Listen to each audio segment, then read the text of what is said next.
Yeah, I confess, Father, I confess, 'cause I've been living wrong. Salut mon ami, j'espère que tu vas bien. Aujourd'hui on se retrouve dans une toute nouvelle vidéo. Et dans cette vidéo, comme vous l'avez vu dans le titre, je me suis balancé un challenge de dormir pendant 30 jours au sol. Écoute, aujourd'hui je vais te faire un topo de ces 30 jours. Aujourd'hui même j'ai enfin terminé ce challenge, car franchement il a été sacrément éprouvant, dur mentalement, mais ça m'a fait extrêmement grandir.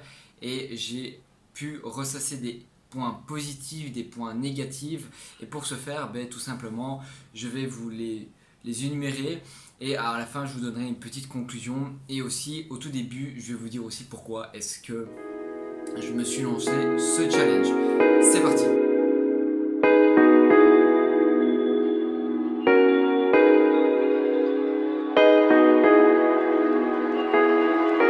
Alors deux choses avant de commencer cette vidéo. La première chose, c'est que je n'ai pas su te tourner des vidéos durant mon challenge. Pourquoi? Parce que déjà je suis avec mon appareil, mon smartphone pour filmer mes vidéos pour l'instant, parce que par manque de budget d'acheter une caméra. Et donc du coup comme je vais dormir à peu près comme tout le monde vers 22h, minuit, voire des fois vers 1h ou 2h du matin pour certains, tu te doutes bien que si je veux me filmer dans ces heures-là, au niveau de l'éclairage, c'est assez pourri, c'est vraiment dégueulasse. Donc vous me voyez pratiquement pas, et en plus de ça, c'est pas très agréable pour les yeux pour vous. Donc je n'ai pas filmé à ce moment-là. Ensuite, deuxième chose, comme je vous l'ai dit, je vais vous expliquer pourquoi est-ce que je me suis lancé ce challenge. Alors pour moi, j'aime bien me lancer des trucs pareils, j'aime bien me défier dans la vie, j'aime bien me balancer des challenges qui sont assez compliqués pour moi. Par exemple, j'adore dormir dans mon lit, tu vois, c'est un pur kiff, tu vois, le fait que je fasse les choses que j'ai à faire durant ma journée et ensuite arriver le soir fatigué et pouvoir me poser dans mon lit et dormir confortablement. J'adorais ça, et je me suis dit pourquoi pas un peu sortir de ma zone de confort à ce niveau là et d'aller dormir à terre pendant 30 jours et de voir qu'est-ce que ça fait pour les gens qui n'ont pas la chance comme moi d'avoir un lit. Et donc du coup pendant 30 jours je me suis mis à dormir par terre et je me suis lancé ce challenge là afin de sortir de ma zone de confort et de voir à quoi ressemble un peu le style de vie de ces personnes, et vraiment me mettre un peu à leur place pour voir la chance que j'ai d'avoir un lit par rapport à certaines personnes. Et je peux vous assurer que toute personne qui a un lit dans ce monde, vous avez une chance incroyable par rapport à certaines personnes qui n'en ont même pas un. Donc comme je suis un garçon assez positif dans la vie, je vais commencer par les points positifs. Et la première chose, donc avant de commencer à énumérer les points, il faut savoir que j'ai à côté de moi un petit text board pour pouvoir voir les différents points que je vais aborder, donc les différents points positifs et négatifs que je vais aborder. Donc du coup je l'ai juste là à côté de moi, comme ça je peux vite checker pour ne pas oublier les choses importantes que j'ai à te dire dans cette vidéo. Donc le premier point, c'est le renforcement de mon dos. Alors oui, il y en a qui vont me dire mais qu'est-ce que tu racontes, et d'autres qui vont comprendre vite fait. Alors comme tu le sais, lorsque tu dors à terre, tu as deux solutions, ok, pour dormir. En fait tu le sais pas parce que tu n'as pas dormi à terre, mais en gros moi je te le dis. Tu n'as que deux solutions pour dormir à terre. Soit tu dors sur ton dos, ou soit tu dors sur ton ventre. Et quand tu dors sur ton ventre, la seule manière de ne pas avoir mal à tes côtes, c'est de mettre un petit coussin juste au début de tes côtes. Sinon tu crèves de mal. Et si tu décides de dormir sur le côté, que ce soit le côté gauche ou le côté droit, tu vas avoir hyper mal à la hanche ou éventuellement aux muscles de tes quadriceps. Si tu as bien évidemment des muscles au quadriceps. Donc tu te doutes bien que la majeure partie du temps, je dormais comment? Sur le dos. Parce que dormir avec un coussin en dessous de mes côtes, c'était pas trop mon kiff. Du coup, je dormais sur mon dos. Et à partir de 4 à 5 jours, lorsque mon dos s'est habitué, je peux t'assurer que j'avais l'impression d'être un piqué lorsque je m'asseyais sur une chaise. Tu vois, généralement quand tu t'assis sur une chaise, je vais te montrer puisque je suis assis sur une chaise, regarde bien mon ami. Donc généralement quand tu es assis sur une chaise, tu t'assis pas comme ça, tu vois. Généralement tu es un peu voutré comme ça, tu vois. Quand tu dors à terre, après 4 à 5 jours, bizarrement, tu te remets un peu droit, tu vois. Bon, je te dis pas que tu vas te retrouver bien droit, mais par contre tu seras un peu plus droit. Et après, au fur et à mesure des jours, je sais pas par quelle magie, je me mettais instinctivement droit. Quand j'avais la sensation d'être un peu courbé comme ça, eh ben ça me mettait mal à l'aise. Je me mettais directement droit. Alors, moi j'ai une théorie là-dessus, mais non, ce n'est qu'une théorie, c'est que mon avis. Pour moi, comme tu passes au moins minimum, ça dépend combien d'heures tu dors par terre, mais pour ma part, je dormais 8 heures par jour, donc je dormais 8 heures par terre. Tu te doutes bien que quand tu as 24 heures et que tu dors 8 heures par terre, ça veut dire qu'un quart de ta journée, tu la passes à dormir comme un béton. Donc tu es comme un béton au sol. Et donc, à force de dormir comme un béton au sol et d'être comme un béton, eh bien, quand tu vas t'asseoir sur une chaise ou quand même tu vas marcher dans la rue, tu vas te mettre en position béton, puisque pendant un quart de ta journée, tu es comme un béton. Et donc ton dos, donc pour moi, mon dos s'est habitué à se mettre comme un béton. Donc voilà pourquoi est-ce que je te dis que mon dos s'est renforcé. Donc j'ai vu cette amélioration là, mon dos s'est largement renforcé. En deuxième point, c'est tout simplement la prise de conscience que j'ai la chance d'avoir un lit. Car oui mon gars, je peux t'assurer que quand tu dors au sol pendant la première semaine, tu as juste envie de te lever et de te remettre dans ton lit. Et ça on le verra un peu par après dans les points négatifs. Mais dans les points positifs, c'est surtout celui-là qui est important, c'est que comme tu as une envie de retourner dans ton lit, tu te dis mais qu'est-ce que j'ai de la chance d'avoir un lit? Mais qu'est-ce que j'ai cette chance par rapport à certaines personnes qui n'en ont pas? Et donc tu commences à avoir de la gratitude pour ce que tu as dans ta vie. Ne serait-ce que d'avoir de l'eau. En fait, pour moi, juste le fait que je me suis rendu compte que j'avais un lit, j'ai commencé à me dire mais quelles sont les autres choses que j'ai la chance d'avoir que d'autres personnes n'ont pas. Et je me suis dit j'ai la chance d'avoir de l'eau potable, j'ai la chance d'avoir un lit, j'ai la chance d'avoir de la nourriture. Et donc j'ai commencé à adopter une position, un mental de gratitude face aux choses que j'avais dans la vie quand j'étais au sol, quand je dormais au sol. C'est bizarre, mais c'est vrai. Et du coup, pour moi, le deuxième point positif, c'est d'avoir cette pensée de gratitude pour le lit que j'ai et certaines choses que j'ai dans la vie. Alors le troisième point va dépendre de qui vous êtes au niveau de votre horloge biologique. Alors il y a des gens, tu vois, le matin, ils vont se réveiller, ils vont sauter de joie. Tu sais, les mecs, ils ont directement la peps et l'énergie. Et puis il y a des gens comme moi, ils ont la tête dans le fion dès le matin. Donc, dès le matin, je me réveille, je suis un zombie moi. Personnellement, j'ai beau dormir dans un lit bien moite ou quoi que ce soit, j'ai une tête de zombie.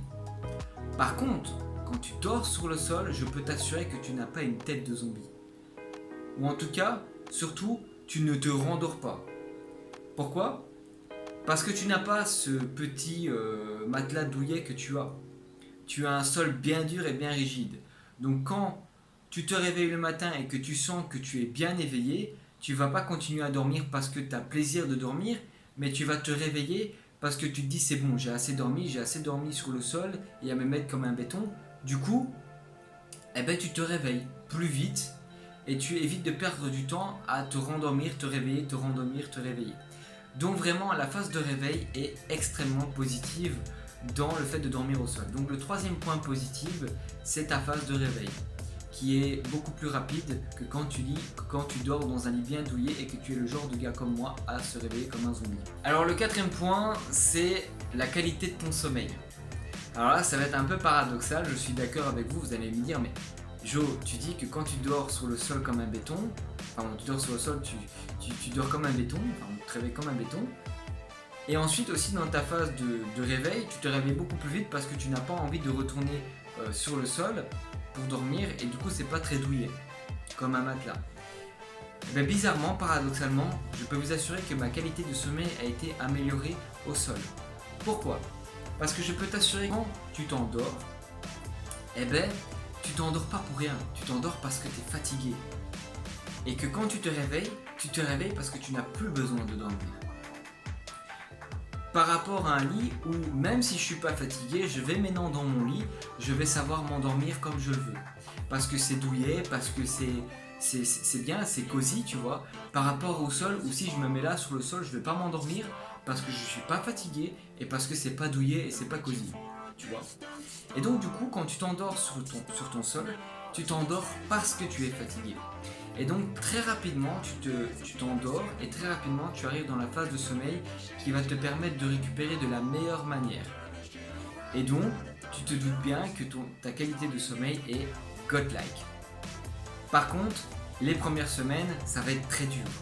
Et ça, je t'explique ça un peu plus loin dans la vidéo. Et le dernier point, c'est ton mental. Alors ton mental, grâce à ça, évolue.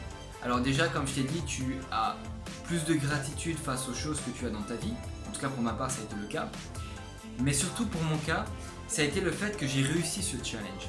Je me dis, voilà, si j'ai réussi à dormir par terre, j'arriverai à me lancer un autre challenge et de pouvoir réussir ce challenge-là, puisque j'ai affronté déjà quelque chose d'assez dur physiquement. Donc si j'arrive ça, pourquoi je n'arriverai pas autre chose? C'est comme ça que tu vas un peu voir la chose. Et du coup, tu vas te sentir un peu plus confiant. Tu vas avoir une meilleure estime de toi. Tu vas te dire que tu peux réaliser des choses que certaines personnes ne feront jamais dans leur vie, mais toi oui. Parce que tu as plus de courage, parce que tu es plus challengeant et que tu aimes bien ce genre de choses. Que tu as le mental pour. Et du coup, en fait, ton mental évolue. Et tu deviens beaucoup plus fort mentalement. Donc, pour ce dernier point, c'est que ton mental évolue et que tu deviens meilleur. Bon, après ces 5 points positifs, bien évidemment, il y a des points négatifs, car dans toute chose, il y a toujours quelque chose de négatif. C'est pour avoir un juste équilibre. Et maintenant, je vais te citer les points en tout cas négatifs que j'ai pu rencontrer lors de cette pratique qui est de dormir au sol pendant 30 jours. Alors il faut savoir, mon ami, que ton départ il va être chaotique. Ah, c'est très motivant de commencer comme ça, tu vois. C'est très optimiste, on va dire. Oui, ton départ va être chaotique et ça c'est le premier point négatif. Ton départ va être chaotique et je le répète à nouveau. Pourquoi? Parce que tu n'as pas l'habitude de dormir au sol. Tu n'as pas l'habitude de dormir sur quelque chose de dur, du béton, tu vois. Tu as l'habitude de dormir sur un lit cosy. Donc, au début, ça va être un peu compliqué pour toi de t'endormir. Moi, par exemple, le premier jour, j'ai mis environ 1 heure, 1 heure et demie avant de m'endormir. Chaud, tu vois.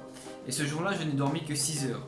Donc, tu t'y habitues assez rapidement, mais au départ, entre 1 et 5 jours, je dirais, pour ma part, ça m'a pris 3 à 4 jours à m'habituer. Le départ est chaotique, il est très chaotique. Tu te poses plein de questions et tu te dis pourquoi est-ce que tu fais ça? Pourquoi est-ce que tu fais un truc aussi débile? Mais persévère et tu verras pourquoi. Tu verras les effets que tu auras de cette pratique. En deuxième point négatif, comme je t'ai dit, dans les points positifs, eh bien, les positions sont très limitées.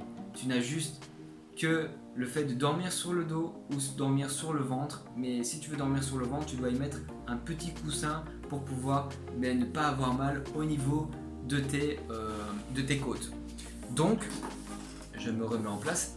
Donc, si tu veux éviter d'avoir mal à tes côtes, il faut mettre un petit coussin. Et moi personnellement, comme je te l'ai dit, je ne suis pas très fan d'avoir un petit coussin en dessous de mes côtes. Donc, je dormais essentiellement sur mon dos. Et si je voulais dormir sur mes côtés obliques ou gauche ou droite, au début j'avais hyper mal, donc je n'ai pas réussi à le faire. Mais ensuite, quand c'est devenu un peu plus dur, j'ai réussi à le faire. Mais si je m'endormais comme ça, je me réveillais pendant la nuit avec un mal de chien au niveau de mes côtes, au niveau de mes hanches, pardon. Mais aussi, j'avais des fourmis au niveau de mes muscles, etc. Tu vois, tout était encore plus endormi que prévu. Et du coup, c'était même fort désagréable et je me réveillais pendant la nuit. Donc, les seules positions que tu as lorsque tu dors au sol, c'est sur le dos ou sur le ventre. Ensuite, le troisième point négatif, ça risque de déplaire à beaucoup de personnes. Et le troisième point, c'est les bestioles. Ah oui, tu te doutes bien, tu dors au sol, du coup tu fréquentes les bestioles qui pourraient éventuellement traverser ta chambre, par exemple comme les araignées, tu vois. Alors honnêtement, moi c'est une des solutions que j'ai pu trouver face aux moustiques et face aux mouches. Je sais pas pourquoi, mais quand je dormais sur le sol, je n'ai eu aucun moustique et aucune mouche qui est venue m'embêter. Vraiment aucune. Pourtant il y en avait dans ma chambre. Donc ils y étaient présents. Et je n'ai jamais été piqué et je n'ai jamais été ennuyé par ces bêtes-là. Par contre, ça m'était arrivé de rencontrer une petite araignée ou deux, tu vois. Donc si maintenant tu as la phobie des araignées ou des fourmis ou des petites bestioles, ça risque de très fortement te déplaire. Et en dernier point, je dirais ton entourage. Oui, ton entourage. Ça veut dire quoi? Ça veut dire, imaginons que tu es quelqu'un qui aime bien faire la fête et que du coup tu dors très souvent pendant l'été, si tu es étudiant, ou je sais pas moi, tu as une femme ou une copine, et voilà, ça va être un peu chaud de réussir ton challenge si maintenant tu as une copine ou tu vas dormir assez souvent chez tes amis durant l'été si tu es étudiant. Pourquoi? Parce que tu vas pas dormir sur le sol, à moins que tu en as complètement rien à cirer du regard de tes amis, ce que je te conseille. Mais imaginons que tu as une copine ou une femme, il faudrait qu'elle se décide de faire comme toi. Et si elle ne fait pas comme toi, je te conseille, si tu veux faire quand même ce challenge-là, d'investir dans une nouvelle couverture et d'un coussin, parce que je peux t'assurer que ça m'étonnerait qu'elle va te donner sa couverture juste parce que toi tu as envie de faire un challenge qui pour elle est peut-être débile. Donc vraiment le dernier point, c'est ton entourage. Il faut voir si tu es célibataire, c'est top, parce que tu peux le faire quand tu veux, où tu veux, parce que même si tu vas dormir chez tes amis, tu leur dis écoute, moi je me fais un challenge, dormir sur le sol, et du coup je dors sur le sol. Bon, ils vont peut-être se foutre un peu de ta tronche, mais c'est pas grave, tu le fais quand même. Mais si maintenant tu as une copine, comme je t'ai dit, ça va être un peu chaud. Tu vois, ça va être chaud, surtout si tu veux faire des choses pas très légales avec elle, tu vois. Elle va pas faire ça au sol, elle va faire ça dans un lit quand même, tu vois. Bon, je vais pas te rentrer dans les détails, ok, parce que je suis pas là pour te rentrer dans les détails, mais tu comprends un peu le truc, tu vois. Quand tu vis avec quelqu'un, il n'y a pas que le fait de dormir avec elle, tu vois un peu ce que je veux dire. Donc en gros, c'est assez chaud au niveau de ton entourage si t'es pas célibataire. Donc du coup, on va conclure cette vidéo par une conclusion et par quelques petits conseils si tu veux aussi te lancer dans ce challenge. Alors bien évidemment, comme je t'ai dit, ce challenge est sympa pour celui qui veut se challenger et pour celui qui veut voir s'il a un mental résistant à la souffrance, donc le fait de ne pas aller dormir dans ton lit qui est juste à côté de toi pendant que tu dors, par rapport à toi qui dors sur un sol assez dur. Mais bien évidemment, il y a aussi son lot d'inconvénients comme je t'ai dit, et le premier c'est le départ chaotique. Donc voilà, ça a son lot d'avantages et d'inconvénients. Et du coup, est-ce que je vais continuer ou pas cette pratique? Je vais te dire que, pour être sincère avec toi, non. Pourquoi? Parce que j'aime bien mon lit, tu vois, j'aime bien dormir dans mon lit. Et depuis que je sais que j'ai beaucoup de chances d'avoir un lit, je vais en profiter d'avoir mon lit, tu vois. Maintenant, je ne te dis pas que des fois, de temps à autre, je ne vais pas dormir au sol parce que j'ai beaucoup apprécié cette pratique, tu vois. Par exemple, quand il fait chaud, j'ai adoré être au sol. Tu vois, le sol, il est froid, mais en gros, mon sol est généralement froid. Et donc, c'était assez sympa de pouvoir dormir sur un sol froid quand il y avait des canicules. Par contre, tu te doutes bien qu'en hiver, c'est pas trop un avantage. Ok, tu vois, c'est pour ça que je ne l'ai pas mis dans les avantages. Ou les inconvénients, parce que il y avait son lot d'avantages et d'inconvénients. Tu vois, c'était entre les deux, c'est celui-là. Donc en gros, de base, non, je ne vais pas continuer à dormir tous les jours sur le sol, je vais retourner dans mon lit, mais de temps à autre, je vais effectivement dormir sur le sol. Donc voilà mon ami, si maintenant tu décides de danser ce challenge, n'hésite pas à me le dire dans les commentaires ou à m'envoyer un message sur Instagram ou quoi que ce soit. Pour ma part, j'en ai terminé aujourd'hui pour cette vidéo et je te souhaite une excellente journée. Ciao!